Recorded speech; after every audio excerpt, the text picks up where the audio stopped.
today. Hello, everybody. I'll wait for everybody to start to join us, start seeing people signing in. Nice to see regular members with us today, and I can see several new members have joined in, which is absolutely great.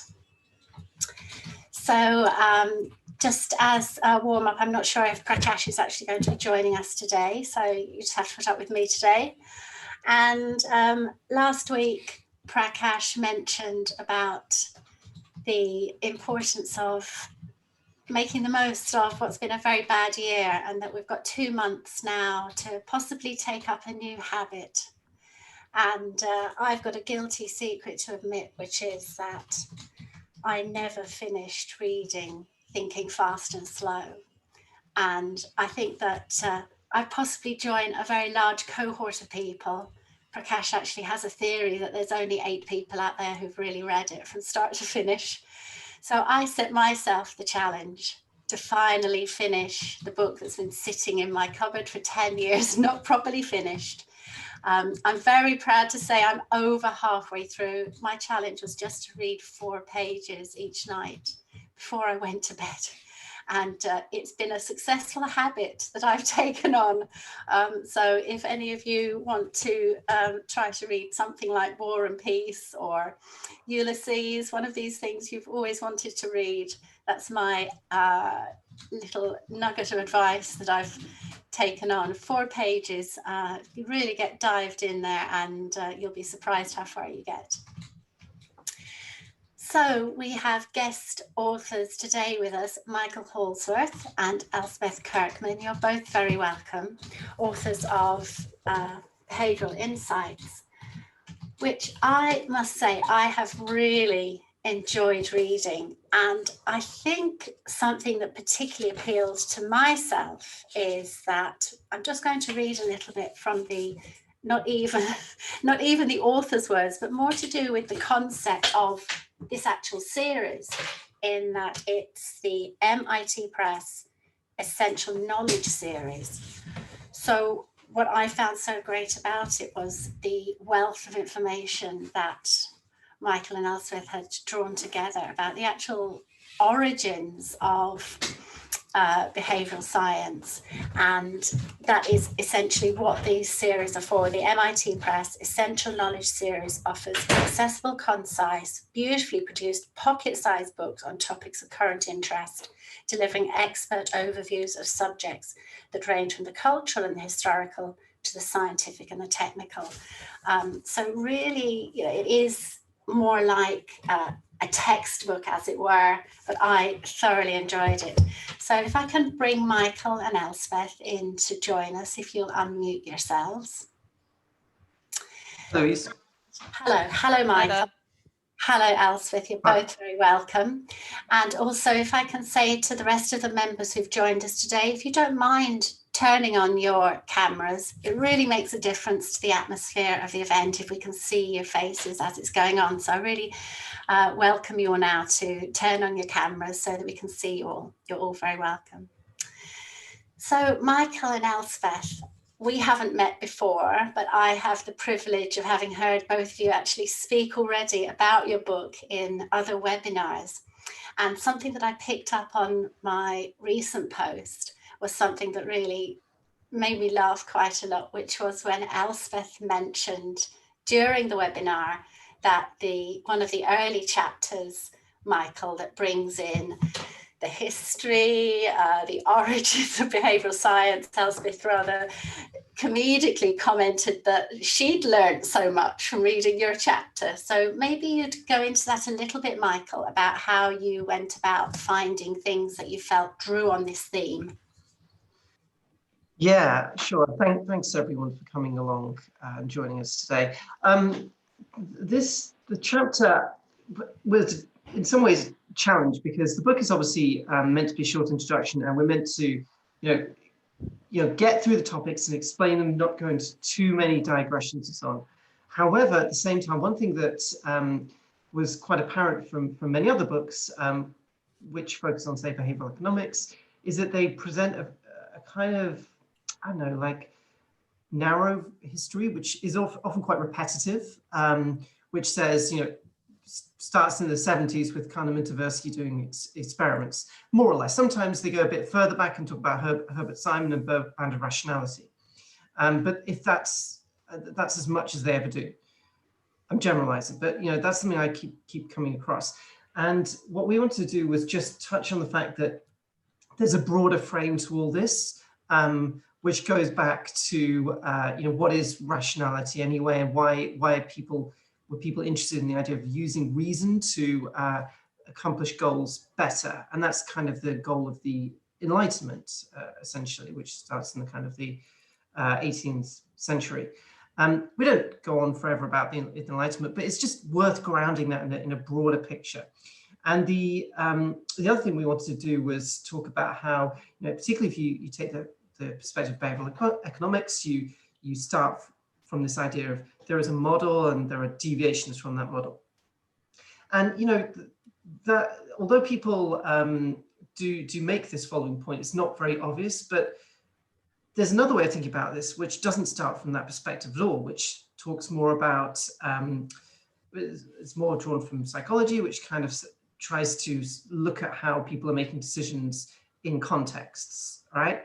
And that's, that's where a lot of the dual process models come from, thinking fast and slow, as you say. But people often mush all that together. Like it's all mushed in with the behavioral economics. And we try to say that they're kind of separate things here, separate histories that don't come out otherwise. And the third aspect of it is, and then people mush it together further with like government, because like nudging is kind of often a public policy thing. You mush together behavioral economics, dual process theory, and government policy. And we said, well, again, there's kind of a separate thing going on here about governments have always kind of been interested in human behavior and how to predict it or influence it. And they used certain tools to do that in the past. And one of the reasons this became popular was it was a way of integrating into the existing ways governments were working, many of which were kind of created by economists. And people were looking for new ideas and new approaches in the noughties and the financial crisis. Evidence-based policymaking was popular, and that's why it all kind of came together in the late noughties, about 10 years ago, these different strands which have been kind of reinforcing each other. So that's what it's a slightly different history from the one you usually get, but one we think is pretty important. Thanks, Michael. And that was a bit of a surprise to you, was it, Elspeth? Yeah, I wouldn't say, I would say that once it had been articulated and I'd read the chapter, I was like, of course, this is what I thought and understood. And I'd never been guilty of the mush that Michael described myself, and I always had that clarity of thought that he's just expressed. But I think one of the really interesting things about writing the book actually was that sort of quite humbling, grounding realization as we were doing it, that even though we think about this stuff day in, day out, and we apply it for a living and we're considered to be experts in it, there are so many things that I certainly had never thought about, even close to as deeply as I did when we were sort of writing the book. And I feel like as a result, I've got a much greater sense of kind of clarity and precision in how I kind of go about being a behavioural insights practitioner now, which is a good kind of byproduct. I wasn't necessarily expecting it to make me better at my job. Yeah, as you say, a great byproduct. And yes, certainly for myself as a literature and history graduate, to be reading in Behavioural Insights how Jane Austen, the Bertram sisters, come to find the initially plain Henry Crawford is actually mere exposure effect. I mean, I was just giggling to myself. And Francis Bacon, you're quoting Francis Bacon as actually using confirmation bias. I thought this was really oh, this is a book that could be rewritten now. We can go back and rewrite every classic novel now and identify all of the biases and exposure. I just thought that was very, very funny. So, Louise, if you like that, we do have a series of blogs that does that. I will. Yeah. Oh, it's been done already. Oh, that's great. Yeah, okay. In fact, this is. Go on, Elspeth. No, I was going to say this is partly how the book came about, because our commissioning editor actually read that blog series, which was the Behavioural Science of Classical Literature, and really liked it, and picked us up basically through reading that and thinking, this is obviously a pair of intellectually curious weirdos. Let's sign them. I'll definitely be looking that straight up after, but damn it, that was going to be my book, so you've already done it. Okay, so absolutely, I will really recommend to the rest of the members the early pages there talking about reflecting back and identifying the what came before, as Michael says, we then move on to what's the more familiar material going in from the early 70s with Kahneman and Tversky, and how they met then, the lucky meeting, the lucky connection with Richard Thaler to then become the dream team. Enter Richard Thaler, I've got in my notes, with a big heart around Richard Thaler, and this was it. Immediately saw the relevance to a set of his own observations. How important do you both think it is for people to sort of acknowledge this history, or do you think, oh sure, let's just get on with it? And like, do you think it's an important aspect of the subject? Michael? What do you think, Elspeth? I gave a long answer last time. I do think it's important, and part of the reason I think it's important is, again, about this kind of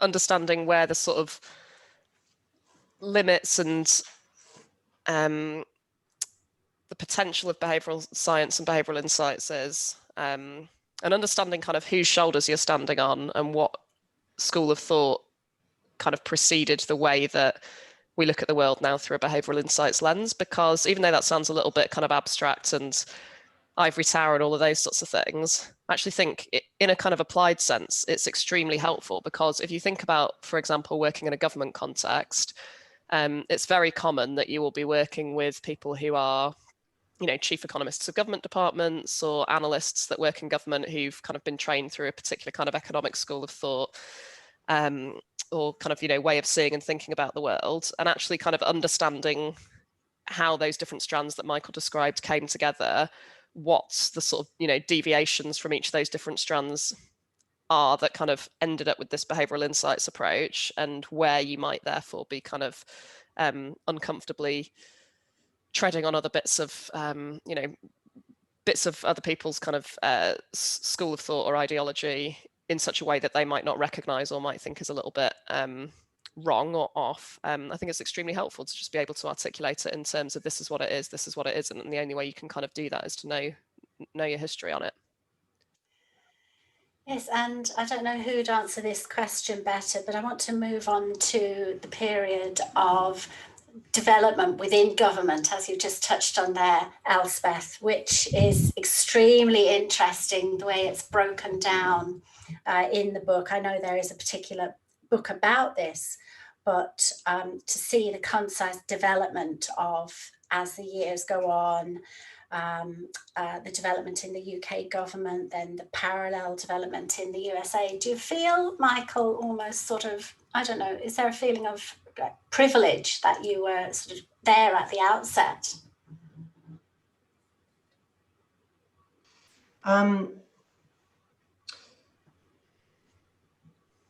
Or is privilege the wrong word?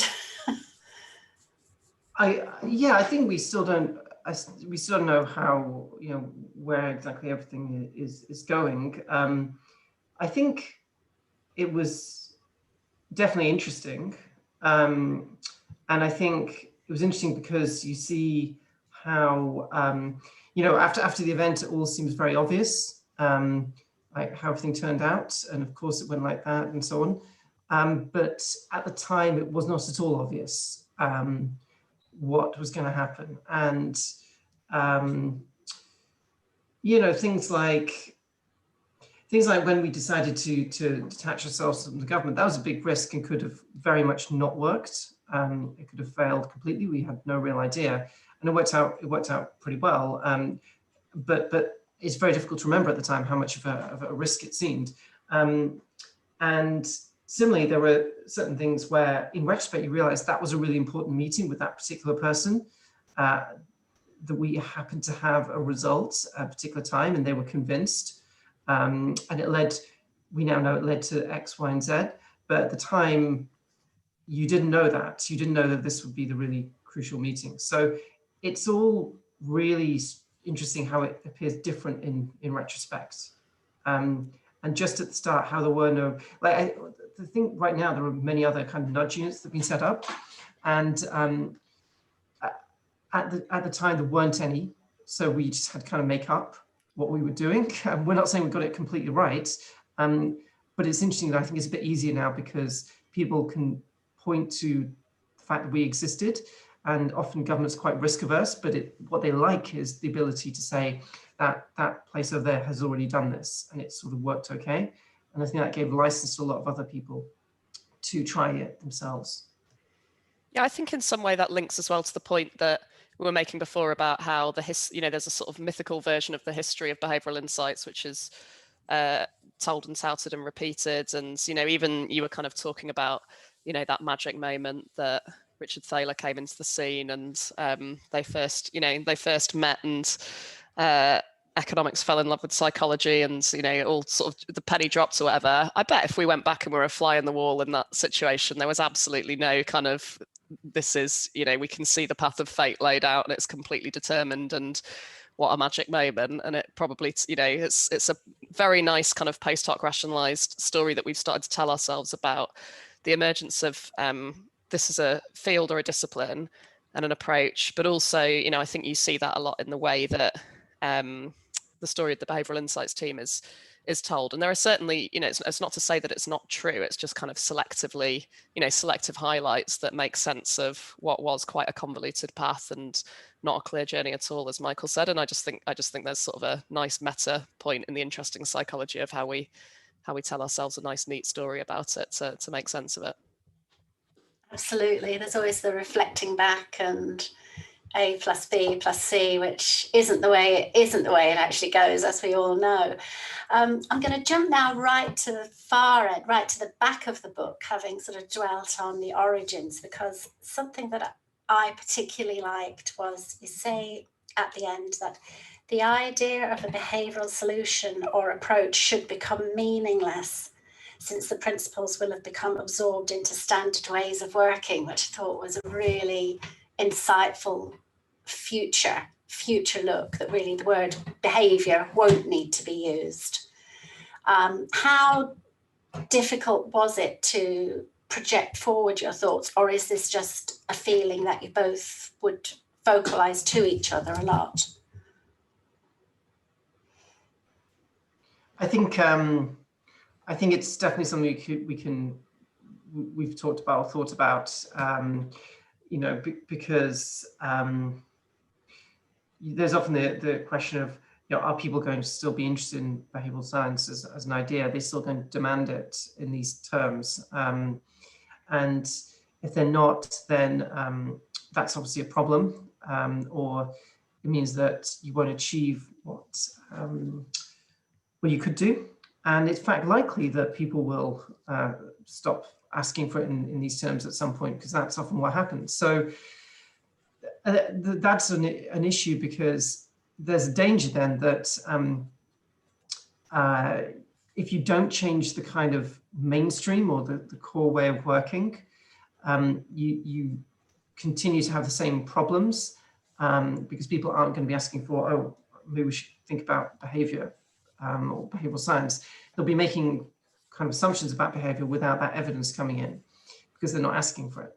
So then the hope is that before you even get to that point, you're making a better decision in the first place, or you're kind of integrated some of these approaches already.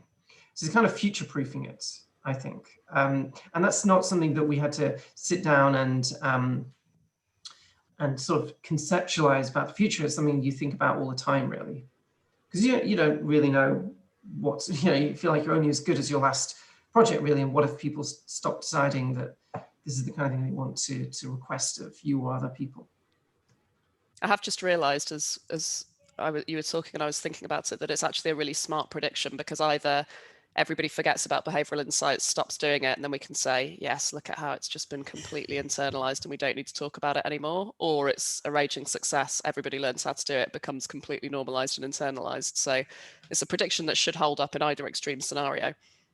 That's the right kind of prediction, Elspeth. Win-win. So that's a safe approach. Okay, so just to say to the rest of the members, obviously you can start putting your questions, type them in, and then you get a chance to address them to Michael and Elspeth yourself. I might come to those a bit earlier than usual because I haven't got Prakash to turn to for the alternative approach of questions. So just before we move to members' questions, I'd then just finally like to bring up the section in the book about weird science, the problem of generalizing and generalizability rather. And that's because Prakash here, my co-host, hosted the Now Fest, which the whole point of that was to bring new voices in behavioural science, to get away from weird science. So maybe would either of you like to just talk about that sort of general area?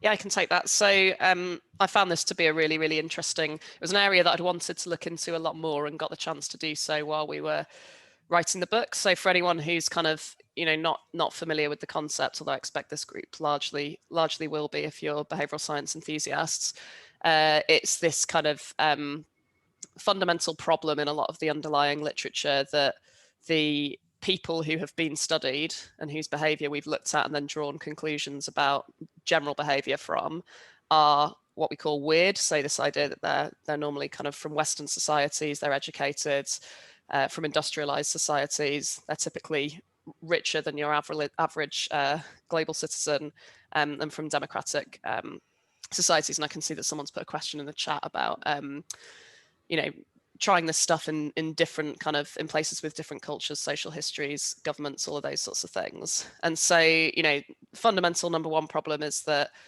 we're not really sure how much generalizability there is within this kind of literature beyond those particular kind of contexts. So people living outside of those contexts may not kind of react the same way to certain stimuli and may not kind of have a decision, typically fall in the same direction, all else equal. And we give a couple of examples of that in the book, but there's also, I found really, really interesting as we were kind of researching this, some even sort of deeper, more fundamental issues which sort of go beyond, specific experiments that look into how does a particular bias manifest, how do we use certain heuristics to navigate through life, and are more about things to do with psychological constructs which we've understood to be universal and very good kind of predictive measures or validated measures of how people will behave, how their kind of life outcomes will look, all of those sorts of things. So some of the the big 5 personality traits, for example, in psychology, and it just turns out that these don't really hold outside of those weird contexts, and they're essentially kind of as good as a horoscope and in some scenarios. And so I found that really, really fascinating, because I think there's the piece of it that you can very easily, ask yourself the question when you're reading a paper, how generalizable do I think this is? And you ask yourself that anyway with anything that's, a lab study with 200 university students or something like that. But there's also the piece of it that there's another set of blinkers or scales that need to kind of fall from your eyes in order for you to even notice that you might not be asking the right question. And to me, personality constructs was, or personality traits was one of those things where it just hadn't really even occurred to me to think, has this actually been tested elsewhere? And obviously the nature of the book meant that you covered a huge sort of wealth of information, and it had to be quite concise. That is the nature of the style of those MIT books. Is there anything that came out of it, like you're saying, Elspeth, that was a particular area of interest for you? Was there anything that came out of it whilst you were doing your research for the book that you thought to yourselves, oh, now that would be something I'd really like to write sort of a specialist book on, or opened up a new area for you to be interested in?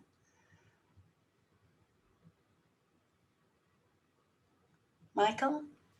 I mean, I think the stuff we talk about in terms of complexity theory and like networks and so on, which you talk about at the end of the book, I think is really interesting and hasn't been explored as much as it could have been. And I think is really key to understanding kind of social change and how you know, interventions can work better and have a wider impact. So I think that is something that I would go into more depth on.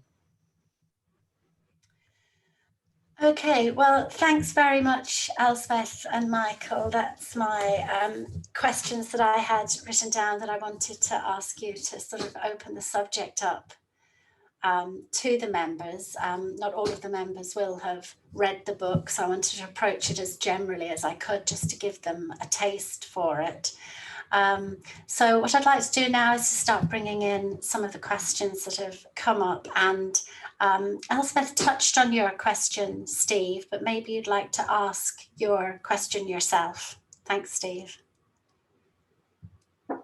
Thank you, Louise, and thanks, Elspeth and Michael, and thanks for the book. I just got it about 3 days ago, so I've only finished about 3 chapters. But I read that when you were describing the formation of some of the nudge units, the first nudge unit under some of the David Cameron's government, and just before that, Tony Blair. And even in your colleague's book, what's his name? Halpern, David Halpern's book, Inside the Nudge Unit, you all spoke about some of the trials you had in establishing the unit.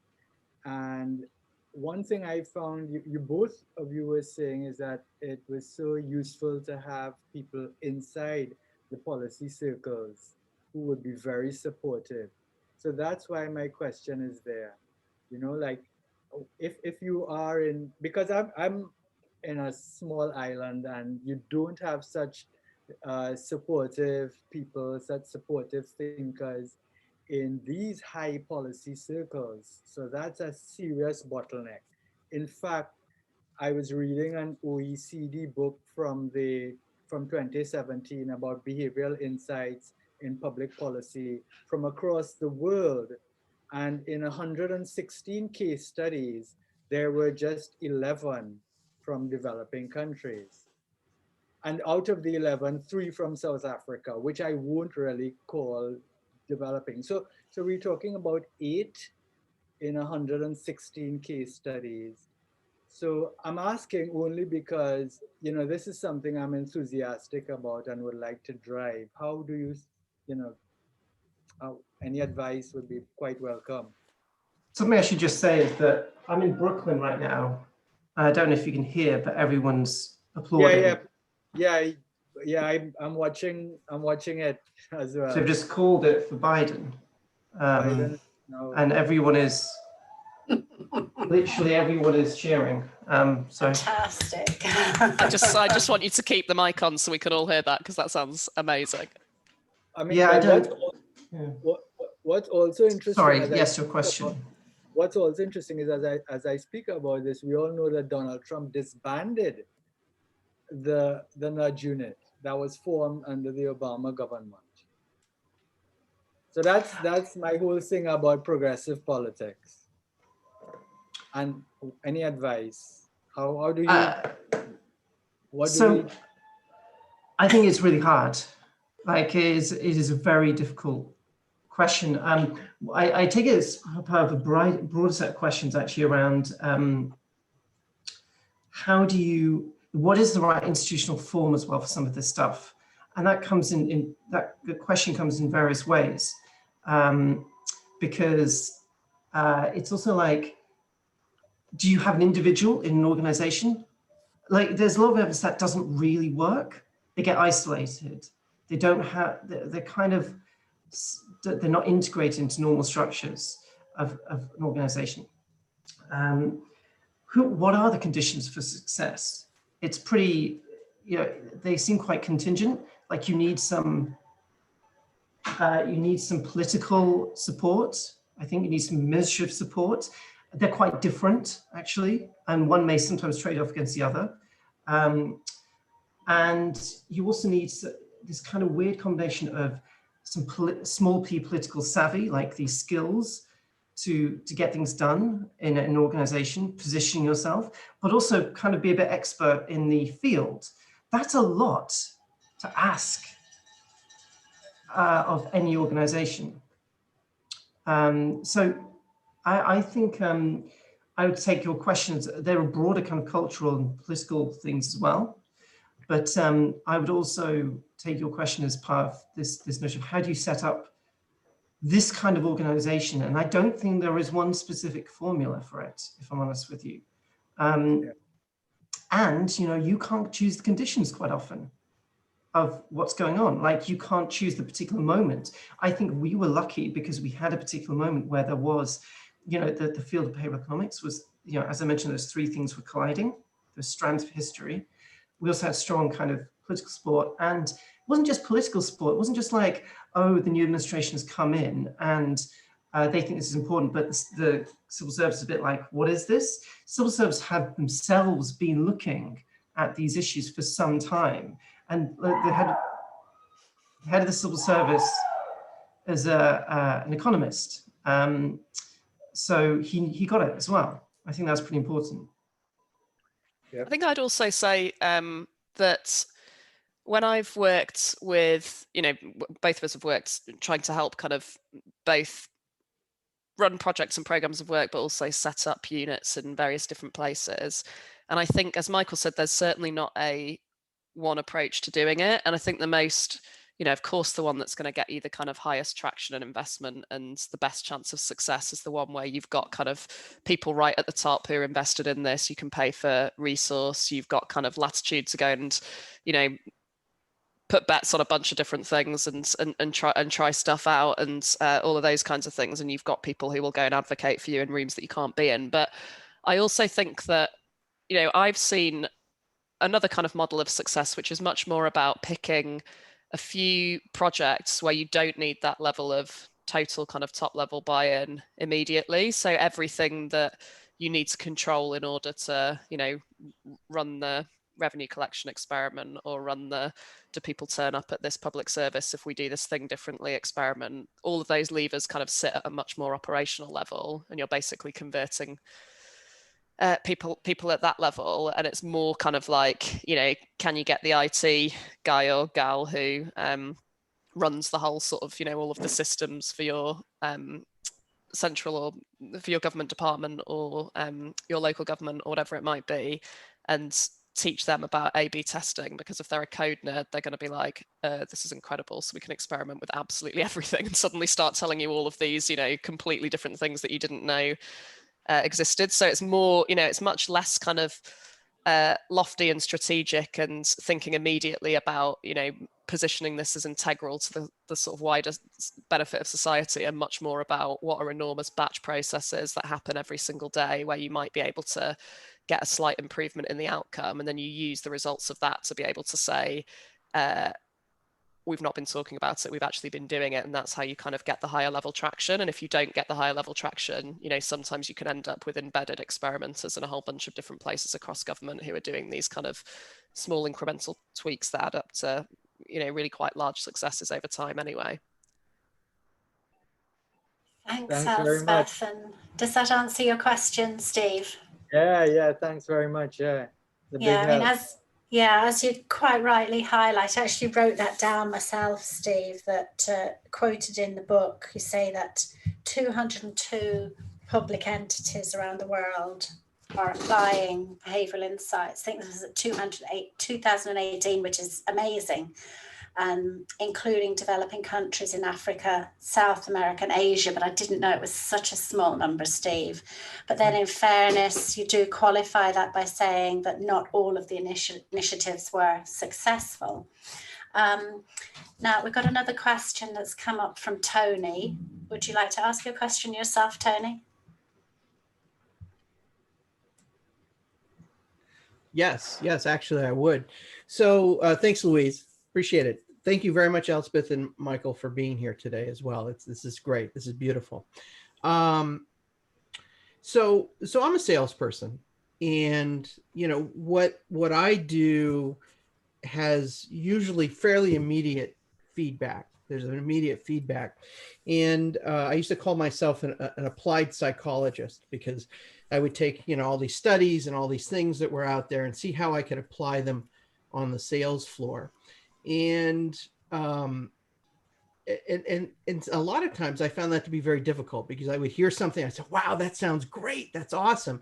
But then when you translate that into what specific words are spoken, or what specific kind of environment is created, or what kind of specific, collateral material, marketing material, et cetera, is created, all of a sudden it becomes much fuzzier. It becomes much fuzzier. So I guess my question is, have you found some specific areas where, the theory just sounds awesome, but the application just doesn't turn out? And then I guess kind of a corollary to that too is, do you feed that back to, the authors of that original study? Do you say, hey guys, maybe that doesn't quite work, on a practical level, on a day-to-day where the rubber meets the road level, that doesn't quite work out? So I think, yes, there are examples like that. And I can think of instances where, when I was doing work on the tax authority and I was being very careful to try and develop messages in line with theory and evidence, and yet these messages were not coming out in a way that works. Like, you just look at it and say, that just, like, if you phrase it this way, although technically that is how it suggests it would work, it doesn't, like, I know that's not going to work. Right. And I think there's an important point there around you. I think there's a skill or something you build up about knowing that that's not going to work, and trusting that you in this instance, you shouldn't go along with that. I think also that there's, a lot of some of the academic work is obviously not perfect, and there are gaps in it, and it's written for particular purposes. It's often not written for practical use. So, like, there's stuff in there that you read it and it's kind of puzzling about how do you actually apply it. So that's another issue about whether you can apply some of this stuff. And then we don't feed it back.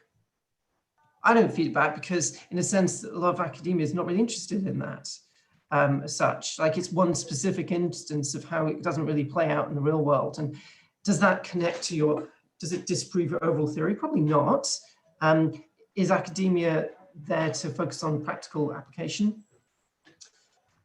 I mean, some of it is, some political science is, some economics is, but a lot of it isn't. And one thing I always liked about economics was at the end, they always say it in a lecture, and the policy implication of this is X. I always like that. Mm-hmm.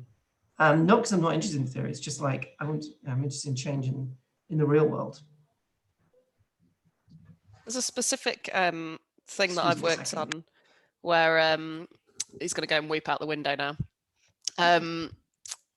Yeah, I mean, number one thing I would say is that the context matters absolutely enormously. I mean, obviously, if you're a salesperson, you know this, right? But there are a bunch of things where you're like, solution X doesn't fits problem Y in situation Z, but not in situation A, B, or C. I also think that the point on stuff sometimes sounds a little bit weird when you try and do the direct translation from what does it recommend you do in the academic literature. And unlike Michael, I would say my intuition for that is somewhat developed, but not entirely. So I always kind of end up, once I've developed, whatever the messaging is, I'll run it by someone else who's not seen it and be like, if you don't know exactly how smart and clever I'm being with this, does it sound like a normal human would say it? And they're like, absolutely not. And then we have to, go back and kind of write it in sort of human speak rather than translated academic literature speak. I think one thing that I'm doing a bit of thinking about at the moment is related to what we're sort of dubbing the formality effect. So the idea is that there's all this stuff in behavioral science, which largely would kind of add up to say, you need to simplify stuff, you need to make it so that you collapse the social distance between the messenger and the person who's receiving the message. So things like don't use a government minister, use a relatable peer or something like that. Make sure that it's plain English or whatever language it is. Make sure that it's extremely clear instructions. Present it in such a way that looks attractive and is kind of salient and eye-catching and all of that sort of stuff, and a bit more, inspired by a kind of marketing approach rather than awful bureaucratic, this is printed on a printer that was installed in the 1970s and we've not updated kind of vibe. However, there's quite a few trials that we've run where we've had a control group, which is exactly all of those things, very, very verbose, official, looks awful, all of that sort of stuff. And it's ended up outperforming the thing that's much simpler, has a more relatable messenger, looks nice, all of those things.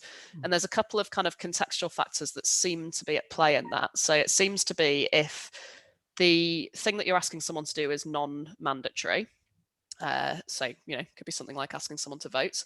If the thing is a kind of one-off request, so they're not used to getting it, so it might be kind of a new public service they haven't heard about, for example, and if there's not a really quick and easy way for them to verify what it is and who it's from, then it seems that this sort of what we're calling formality effect, this idea of officialdom and making it look really, really serious, is a better heuristic. It creates a sort of better mental shortcut for people than trying to make something look, you know, snappy and attractive and all of those sorts of things, because they think official equal, you know, formal looking equals official. And we're not quite to the bottom of what that is and all of those things, but to me that was a really interesting, you know, a persistent and interesting gap between the theory and practice, which I'm still thinking about a lot. Thanks, Thank you very much. Thanks, Michael. Yeah, so yeah, we're all slightly distracted by the news that's come in, and Michael's more wanting to run off now into the street, I think, himself, than carry on the current conversation. But we'll just, it's really sunny here, and people are going kind of a bit crazy. I think we'll want Michael just take his laptop over to the window so we can see what's happening. Yeah, it's like as you know, this is like a kind of liberal stronghold. It's Brooklyn. We'll press on, and then we'll all be running to turn the news on. So I'll just press on with the other questions. Kathleen's commented there, I can finally sleep. We all yay to that, Kathleen. Harmony, you have a question. Would you like to address your question to Michael and Elspeth?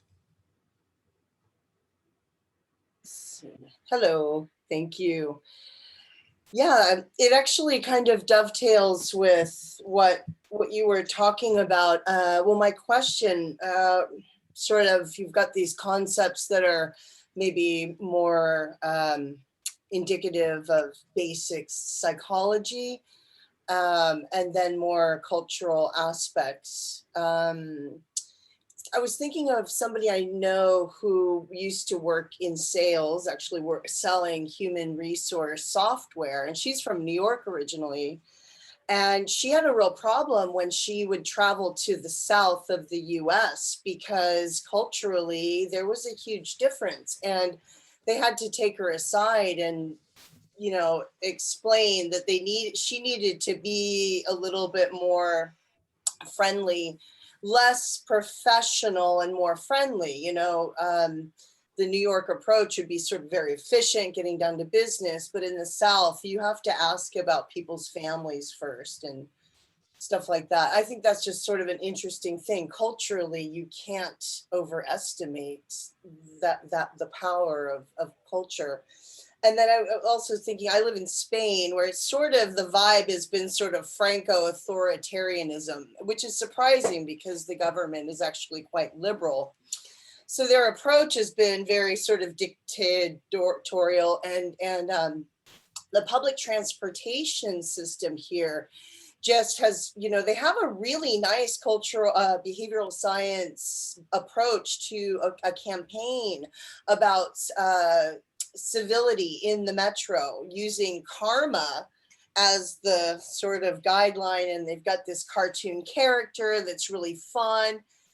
But now with COVID, I've just noticed some messaging on the buses where they basically are saying, like, you can never take your mask off. And it's very much, the tone is very sort of obligatory. There's no thank you for your cooperation or any sort of empathy. And I was just thinking, reading this message yesterday, my gosh, you know, you could say, always keep your mask on instead of, you know, you must never remove your mask. And I wonder how influential culture is to that, or if that's just, is that evolutionary psychology or is that cultural? I don't see anybody here really taking much more notice, because I think that the authoritarian approach, I kind of question that. I don't know if it works. So it's interesting what you had just finished saying, Elspeth, about that. So yeah, I think it reminds me of, I've been really curious about this for ages. So I was at an airport, and I can't remember which one it was, and they had English, French and Spanish on the doors of the like airport transit train thing. And the English was something like, if you wouldn't mind awfully, please do keep your baggage close to you and don't put anything in the door, because it would be an extreme inconvenience if anybody was, just went on and on and on, like don't put stuff near the doors. The Spanish was literally just like, don't go near the door, and the French was somewhere kind of in the middle. And I thought, God, that's so fascinating. And I didn't know whether that was some just artifact of 3 different translators taking the same message, or whether there had been some kind of cultural testing of how nice and how much do you need to sort of pussyfoot around it. And I'm sure it was just a translation thing, but it was fascinating to me. I do know, I mean, we've tested, for example, on tax messaging. I mean, Michael can speak to this much more authoritatively than I can, but we have tested a bunch of stuff, which is, what if you go for something that is much more of a kind of punitive, authority-led message versus something that's more kind of social, like a social norm, or explaining to people what their taxes are spent on, rather than, telling them what happens if they don't pay them, or telling them that, we'll treat it as an oversight to this point, but it'll be a deliberate breach if they continue not to comply. Lots of different interesting results there. And we've tested that sort of stuff, not just in the UK, but in very different contexts and countries all over the world. So the biggest contrast, I think, is probably in Guatemala, where tax compliance is extremely low. And obviously there's all kind of, many cultural differences between Guatemala and the UK and various other places that we've tested this stuff. And I think the thing that's really interesting to me is that, yes, there are these kind of differences between, these huge observable differences between cultures and populations and societies and all of those sorts of things. But actually, we do have quite a lot of common ground. So it does tend to be the case that the social norm messages, most other people have paid their tax, or most people paid their tax last year, are really compelling and powerful. And ultimately, we are sort of social animals. And I think on the distinguishing between evolutionary psychology and cultural influence point, that is, not something that either of us are remotely academically equipped to kind of wade into. But I would highly recommend Joseph Henrich's book, The Secrets of Our Success, because, I mean, I don't know anything about, evolutionary psychology, and that he could have all sorts of nonsense in there, but it is just such a great book. Really, really good. Thanks very much, Elspeth. There's a question here about masks and getting everyone in the US to wear masks. I think this is a really interesting question. I think it's in a sense gone beyond some. I know there's such a polarized situation that I think it is very difficult. I think there are obviously things we know around messengers being really important. I think there was a really interesting campaign in, I believe it was Montana or Wyoming, which kind of said that, in the past we've used face coverings for other activities like outdoor stuff or hunting, I think one of them was, and it's not that different. I think that's a very interesting approach in terms of drawing equivalences with behaviors that are part of your in-group. I think that's really important. I think there's also a lot of very interesting stuff going on, which people aren't sort of analyzing around, like mass usage in sort of reciprocity, and whether people are, what signals they're taking from other people about the appropriateness of wearing masks in different situations. I think that is actually a really important point around when people are in states of uncertainty. They're often quite influenced by small details and of how others are acting. And so that's where the hope lies, I think, where there's kind of a gap between your attitudes and the kind of situation, you're not quite comfortable what you should be doing. There, I think a nudge can help.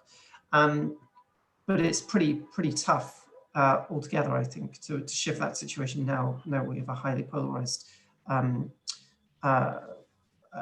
a highly polarized situation. I'm afraid I have to head off at this moment. I apologize for leaving slightly early, but It's all right, history Michael. happening. I think in the outside. circumstances, Lashazar, I see you have a question there, but I'm going to say too bad, Lashazar. Thank you so much. You always give us very great questions, but this week, no. I think we'll all agree that in the moment that we're in, I'll thank you all for having joined us again on this Saturday. I thank Michael and Elspeth for joining us and speaking so knowledgeably about the super book.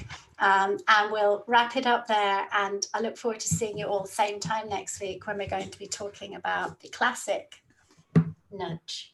So I'll see you next week, everybody. Thanks everybody. Maybe you'll join us as well, Michael.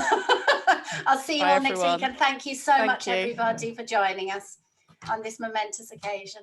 Goodbye now, and thank you again. Thank you, Elspeth. Thank you, Michael. Bye, Harmony. Bye, Steve. Bye, Kathleen. Thank you. Bye, Tony. Thanks for your questions. Thanks, everybody. Lovely to see you all here today. Thanks for joining us.